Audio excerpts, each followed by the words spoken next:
Andibulise kuni bathandi bezemidlalo eMzantsi Afrika, ingakumbi kuni balandeli bebhola elikhulu ke laseMzantsi Afrika.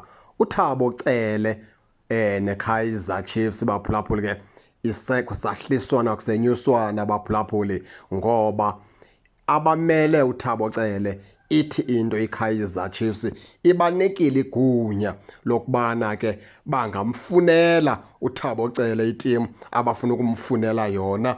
Emveni koko uba lo deal iyaphumelela babuye ke ngoku beze kwiKaizer Chiefs kuzohlalwa phansi kujongwe into ezithile. Emveni koko ke uThabo Cele akhululwe yiKaizer Chiefs. Yintoni na isizathu esenza kanjalo baphulaphuli? uThabo Cele useneminyaka 2.5 neKaizer Chiefs kwicontract yakhe.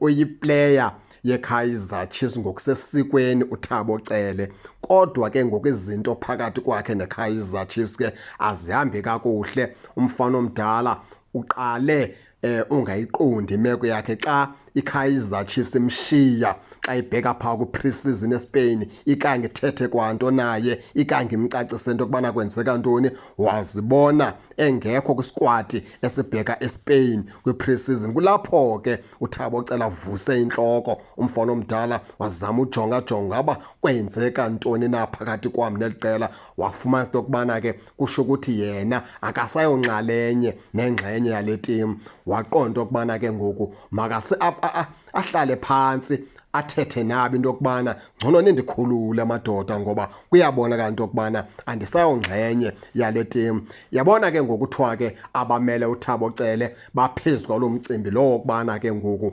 bafuna ukumkhangelela iteam uThabo Cele ezothi be right. Emveni koko xa beyitholile iteam babuye beze kuKaizer Chiefs batsho bathi iteam bayifumene, kuhlalwe phansi ke ngoku kuxoxwe bakhululane ngendlela eright. Khumbula kaloku uThabo Cele ngulona usene contract ke neqela leKaizer Chiefs, kodwa iKaizer Chiefs sekucace cha into yokubana ke ayisawuphinde sebenzisane noThabo Cele.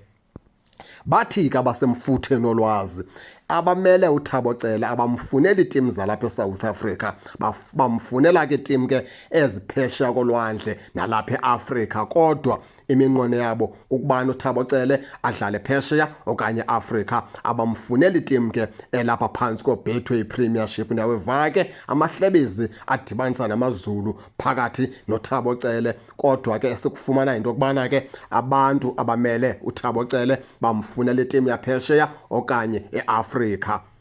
Injalo baphulaphuli ke imeko kaThabo Cele. Thina ke sizibuza yona into inye, yintoni leyenzekayo eKaizer Chiefs?